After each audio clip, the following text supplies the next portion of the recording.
Today, Brian and I are here with Patrick P. Long. He is the author of Ordinarily Extraordinary, and he's going to talk to us a little bit about the journey to writing and storytelling and sharing our stories. So thank you so much, Patrick, for joining us today. We really appreciate it. Thank you. Thank you for having me. I'm thrilled to be on here. This is great. Awesome. So Patrick, can you let us know, tell us a little bit about yourself and that journey from, I believe you were in architecture before you started writing, correct? So what was that journey like for you? Yeah, I was a systems architect, so basically a computer programmer, kind of a nerd and a geek. But I've really wanted to be a writer since I was a kid. I always loved books. I always loved stories. Whenever I'd read, I'd always want to write too. This is actually the third book I've written. The first book I wrote was actually back in 1997. That was very different. It was a thriller, kind of a fiction novel. But I tried to get published back then, and this was back before self-publishing became more possible. Back before the technology had really gotten there, and I queried a lot of publishing houses and stuff, and just got a lot of rejection letters, essentially. But I never lost the dream. I always wanted to do it. And in 2005, I wrote another book, which was actually kind of a memoir in a way, fun true story, but it was written after my dad passed away. And that was probably like one of my first experiences of really realizing kind of like sharing your story or just at least digging into it and learning about it. Cause it really helps with like the grieving process and just learning lessons, and you understand yourself better, other people better. So, I still kept the dream alive, wanted to be a writer. Like I said, I wanted to be my whole life. And then last year in March of 2019, my wife passed from breast cancer. And then, excuse me, in the the months following that, grieving and going through the whole process, being a writer and having that desire, I'd always wanted to write stuff, whether it was journals, this, that, to share things with our kids, to know me better, just to share life lessons. And you can share those with them as they're growing up and talk, but there's a power to putting it in writing. It sticks with them. They have it for later. They have it to share with future generations. And, I wanted them to know her better, our story better.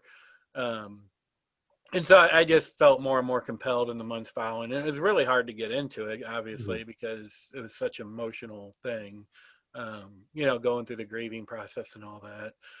But I started off kind of writing notes, doing some outlines, had really trouble getting into it. But finally, after a few months, I kind of finally got my groove, kind of found my voice, and really got into writing the book. And, as soon as I did, I also realized, there was so much more to this story. I kind of framed the story in the book around the last few weeks of her life, and then kind of the couple of weeks following that. But as I got into writing it, I realized, I guess in a kind of a silly way, almost, I don't know if silly is the right word, but it wasn't just a cancer book. I realized this was really a book about life. I went back in relevant ways as they pertain to events that were happening throughout the plot and the story. I went back and delved into some personal trauma, things I went through from being a kid in childhood all the way through young adulthood, to kind of put things into context that were happening and paint a picture and show, why I was dealing with something a certain way, or, who I was, and give the readers more of a sense of us, get to know Melanie, me. I got into things like marital turmoil. I did not want to write a book that tried to pretend, oh, we're great people. I mean, my wife was a phenomenal person. She could make friends anywhere, anytime, had such a great sense of humor, but, there was also parts where she wasn't exactly a perfect person. And our relationship was, we did have our own, troubles and, fights and all this stuff. And I wanted to represent all that because I wanted to be real. Because, as I say, it started kind of the main motivation kind of started being leaving this story for our kids. But I quickly realized this could help a lot of people because I've benefited from other people sharing their stories. And so as I did it, I just really wanted to get raw, real. I went through because of some of that stuff I went through growing up, I went through some periods of some real self-destructive behavior and how I kind of overcame that. And so it's a very powerful, emotional book on a whole bunch of levels, but ultimately people also find it's very inspirational and uplifting. but basically that's a story of how I got through it. That was the motivation. That's kind of how it evolved as a story. I got real candid and honest about some of my own shortcomings throughout younger and older, and even some dark times, going through the whole being a caregiver. And, my wife had a 3.5 year battle with breast cancer that just kind of got progressively worse, and dealing with the emotions and the realities of that, and some of the stuff we went through during that. But it's just, it's all very difficult, all very emotional, but I wanted all that to be there, be real, share that story.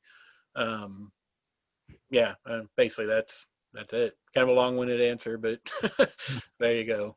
So you mentioned, your father passed away. My father passed away when I was young too. I truly, or well, at least for me, it was young. But I truly believe, like, when things like that happen, it fundamentally changes who you are as a human being.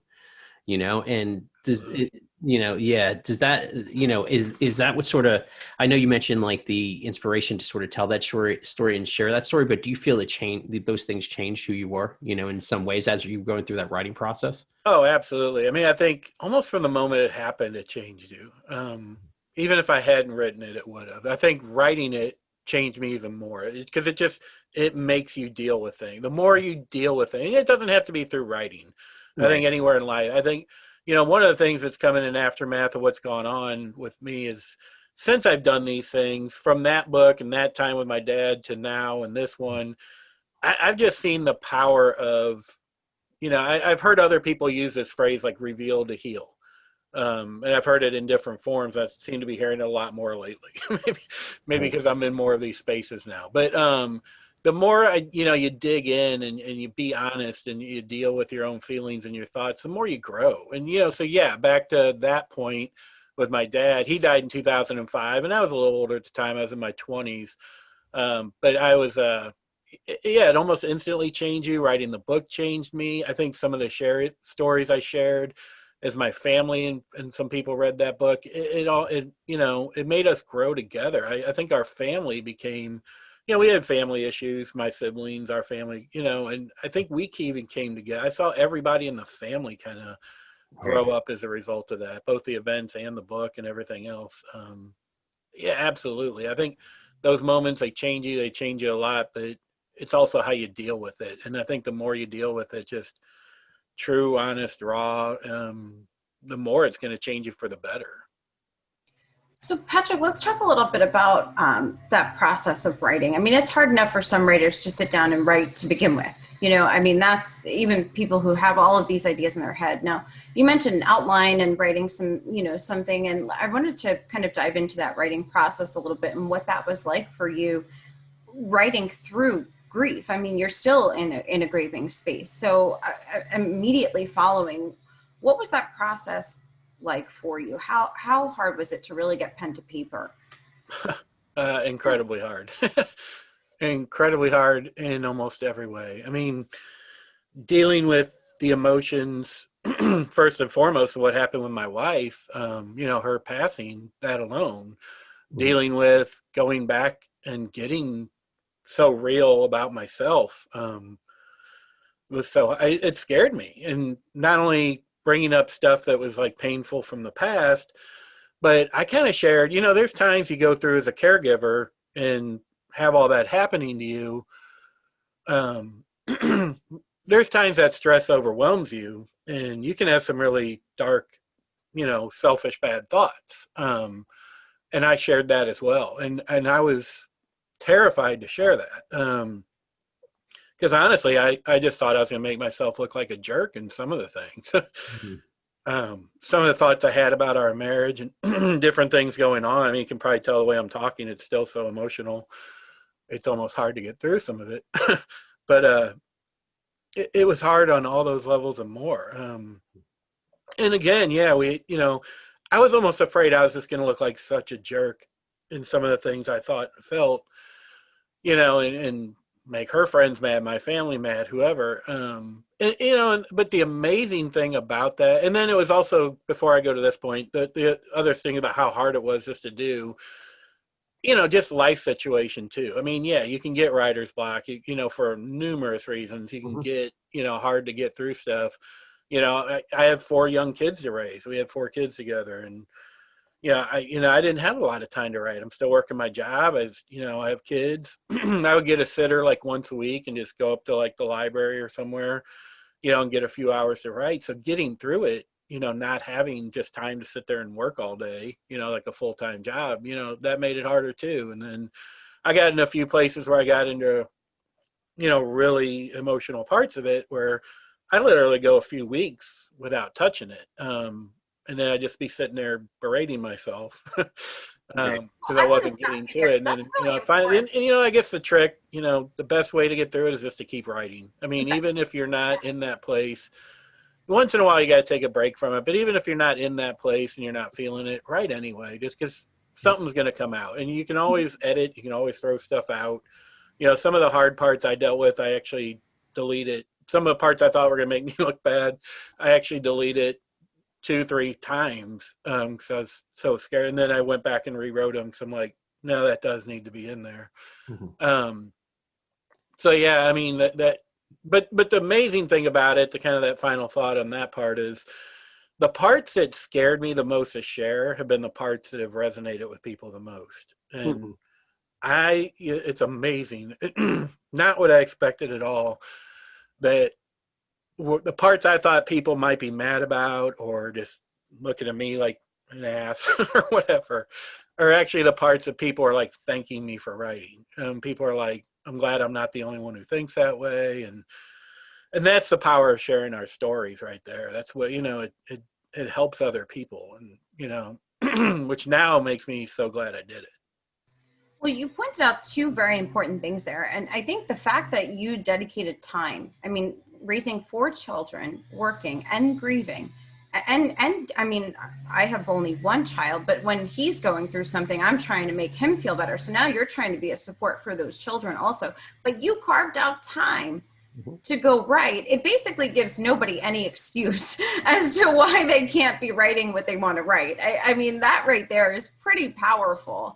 And I think the point, a really valid point you make, and Nicola and I talk about this all the time, is right. Even if you're not in the mood, right? Even if you're not like you're not feeling it, some people like I need to be super inspired, right? Or or motivated or emotional or whatever. But right, even when you're not in that place, so. Yeah. And it can be hard. And it's like, sometimes you just get notes and thoughts down. You're not even really writing, the narrative or the plot out the way you'd want it, but at least, thoughts hit your head, get them down, because you'll forget them later. I'm amazed sometimes when I get thoughts and I just think, oh, that's so great. That's a point I need to make in the story or something I need to tell. And it's so powerful. And I think, well, I won't even write that down now. I'm busy because Right. there's no way I'm going to forget this. Hmm. And then the next You day I'm do, sitting around right? and I'm You like, do what was that forget thought because I I had forget. yesterday? That was so great. Now I can't remember what it was. So Yeah. just get that stuff down, even if it's down crude. I don't care if you scribble it on a napkin. It doesn't have to be written out perfectly in your Word or your word processor or wherever you write. Just get it down so you don't forget Yeah. it. Get that. The more you just keep getting that stuff down, you can always edit and clean it up later. But get it down on paper and just keep moving forward, even a little bit at a time. Yeah, so Nicolette and I have this debate, right, all the time about writing with pen and paper versus actually writing, like typing it out. What do you do? It sounds like you do a little bit of both. I've heard you say delete, and I've heard you say write it down on paper. So what do you do, Patrick? My main thing, I'm a good typer, and some people are amazed at how fast I type sometimes. And so yeah, definitely my number one. I just pull up Microsoft Word and just fly away on the keyboard, but not exclusively at all. Like, because yeah, I mean, it depends on where you're at and what you got a thought. I mean, I'll sit there and text message myself thoughts sometimes, just like record, if I'm out doing Yeah. something and a thought hits me, or pull up my email and email the thought to myself. And then I'll take out a notebook and just scribble thoughts down. Sometimes I'm out somewhere. I've sat in like a restaurant and had an idea come to me and grabbed a napkin and asked my server for a pen and scribbled it on a napkin because I didn't want to forget the thought. Hmm. But then hopefully what you do is maybe you have a core place, like for me again, being in Word, I try and get those things back and put them into Word as quickly as I can, Hmm. in the document I'm working on, because I might lose the napkin. So you want to make sure you preserve it. But yeah, who knows? I mean, like even when a lot of times when I start a book, and it's the same thing I do being a computer programmer, when I start a computer program, sometimes I'll just get paper or poster board to outline something. When I start thinking about, okay, what's the plot? What's the story? Where do I want this to start? Or, where do I want it to end? I'll even grab like poster board and just outline and make kind of an outline. So there's a lot of different mechanisms. I don't stick to just one. Right. Yeah. But you find the ones that work for you. You don't feel like you have to do it any particular way, but. Right. And well, also, that illustrates the point of like where you're talking about like inspiration versus sort of the mechanics, right? There's sometimes where it's just about the mechanics and sometimes where it's about the inspiration itself. Mm-hmm. So yeah. And then don't be afraid to write it bad. There's a really famous author, and I need to look this up because I'm always telling people this quote, and I can never remember who actually said it. But there's a really famous author years ago, they were asking him these kinds of questions, and he said, there are no great writers. There are only great rewriters.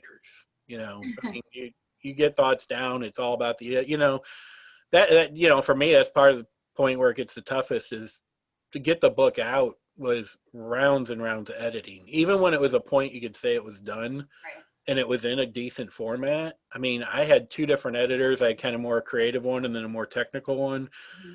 And just went through multiple rounds, and you almost get to a point where you're sick of your own book.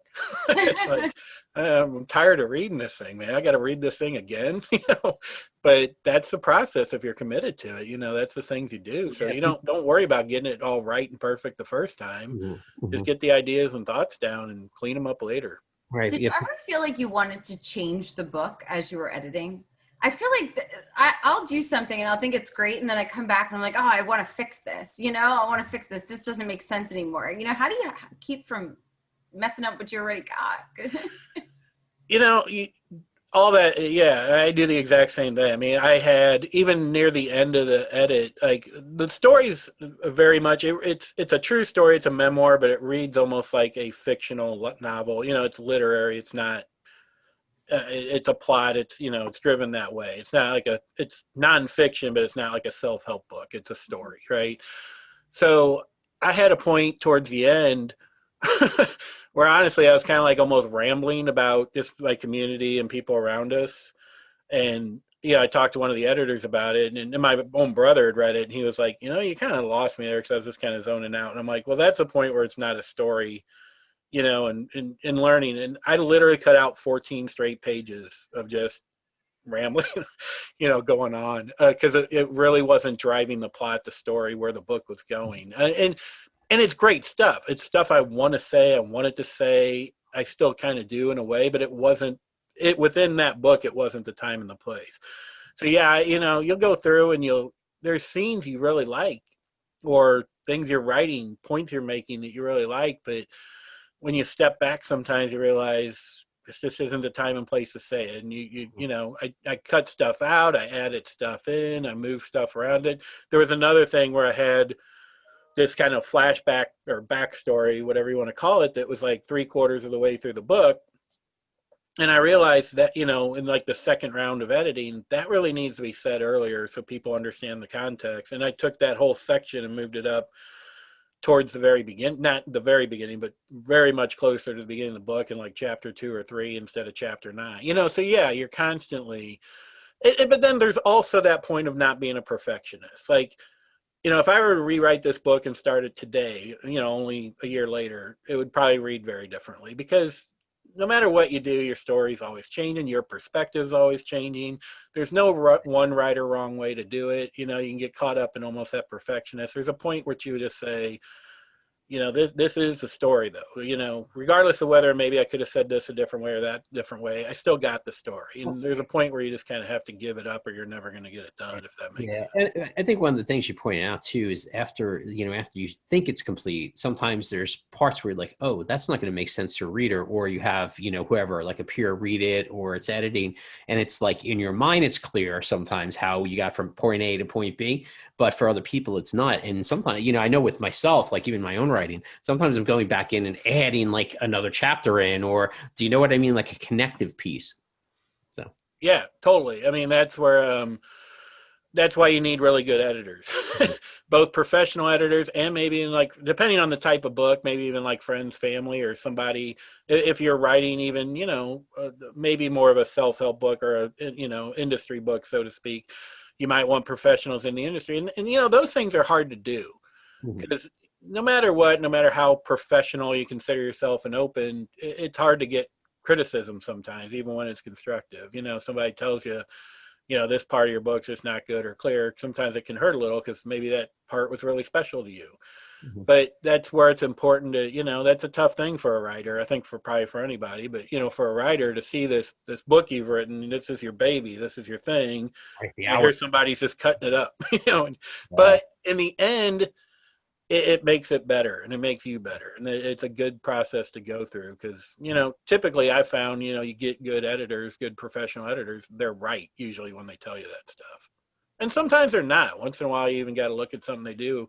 There was one of my editors told me to cut something out because she didn't like the wording or something. And I went back and read it. I'm like, there's no way I'm cutting that out. And it's actually a part that kind of resonates with people. And some people have commented on how good it was. I'm like, you got to get that give or take. Sometimes the editor's not right. Yeah. You also got to know the way it feels, right? You want it to feel a certain way. Trust your gut too, right? Yeah. So Patrick, tell us, after everything that you've experienced, I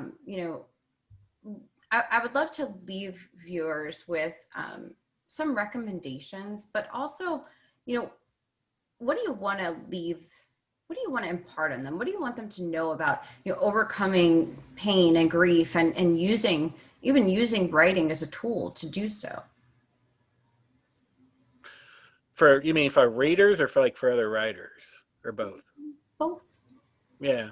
For anybody, I'd say, again, overcoming grief. First of all, face it. Don't hide from it. We all can do that. You can in all kinds of different ways, but be open, let yourself experience what you're experiencing. Don't run from it. Open yourself up to the resources around you, the people, other things. Don't be afraid of some stigma or some of going to see a psychologist. I did some grief counseling, nothing wrong with that. In fact, it's everything right about it. You should go do it. But again, just almost like with the editor, sometimes maybe it's not the right counselor for you and things like that. But everybody has different ways of dealing with it, but definitely deal with it, open, honest. For me, writing was incredible for that, and for other people who aren't writers, that's not going to work for them. But, whether it's friends and family or a counselor and other resources too, we're in an organization called Camp Kesem. And a lot of people haven't heard of that. I wish it was more of a household name. Camp Kesem is like a camp for kids who have a parent with cancer. It's a national organization surrounding colleges. Well, from the time my wife got diagnosed, we had our kids into Kesem. And I don't want to go too deep into it because it's kind of a long story, but when we first encountered them, I kind of didn't want them to go there. I was, I'm a protective father. I love my kids. And I kind of didn't like the idea of my kids going away in the summer for this whole week-long camp with people we don't know or whatever, but as we came around and learned about them, I realized, okay, this could be a good thing for them. And now it's like my favorite organization on earth. Like, they are phenomenal. And they have done, oh my God, so much for our kids.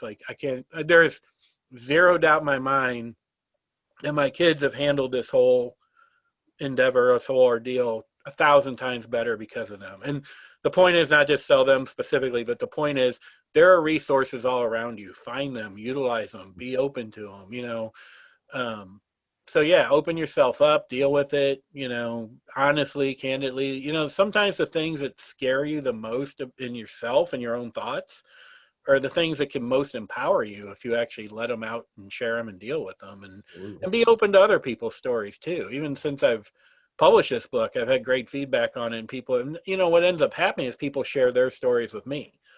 And I have learned so much from that. It's been amazing. And it's helped me just get even stronger and deal with everything even better to hear other people's stories, because I realize I'm not alone too. Just the same way that's helped others, it's helping me too. Oh, you give me goosebumps, Patrick. Thank you. Thank you so much. Thank you so much for joining us and sharing this experience with us. Please let everybody know where they can find your book and where they can learn more about you. So yeah, thank you for that. My book is actually available everywhere books sold. It's in all the distribution channels. So you can go to somewhere like Barnes and Noble online. It's on Amazon. You can go on Amazon and find it Ordinarily Extraordinary under Patrick P. Long. You can read the reviews. I think I'm up to like 81 reviews now that people have put in about the book. So you can read other readers' reviews, stuff like that. But also the main way kind of to connect with me, if you want, is my website. I have my own website, www.patrickplong.com. If you just go to patrickplong.com, I have, like an email alert or newsletter sign up where you could get information. So go sign up on that. Or, social media links are on there if you want to connect. I have a Facebook page, Twitter, all that, LinkedIn too. I actually need to update because I didn't start using LinkedIn until later. I need to update that link on my website. But if you get on there and get connected to me, you can even email me directly. That's kind of the hub and the main place to go to find any, just find info on me or the book. We'll definitely add the link in the description below Yes. for everyone to check Well, it thank out. you. Thank you so much for being a source of inspiration. Thank you. Thank you. I appreciate it.